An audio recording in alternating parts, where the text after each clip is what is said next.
સુરત શહેરના અથવા પોલીસે વેપારી પર ચપ્પુ વડે હુમલો કરનારની ધરપકડ કરી છે। સગ્રામપુરા પોલીસ ચોકીની બહાર જ હાર્ડવેરના વેપારી પર ચપ્પુ વડે હુમલો કર્યો હતો।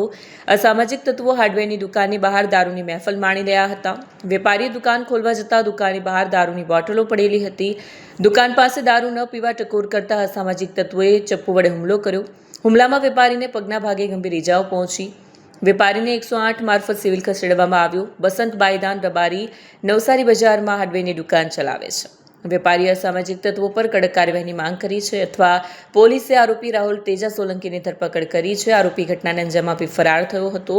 પોલીસ અરજી કરશે તો જાનથી મારી નાખીશની ફરિયાદીને ધમકી આપી હતી।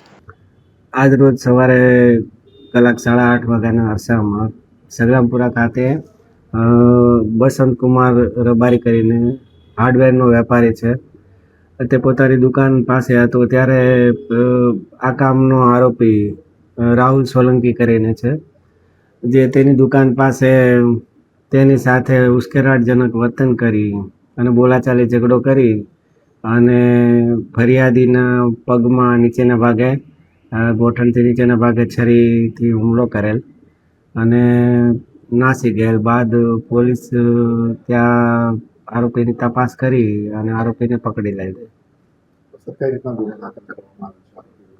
આરોપી વિરુદ્ધ તીક્ષ્ણ હથિયારથી ઇજા કરવાનો ગુનો દાખલ કરવામાં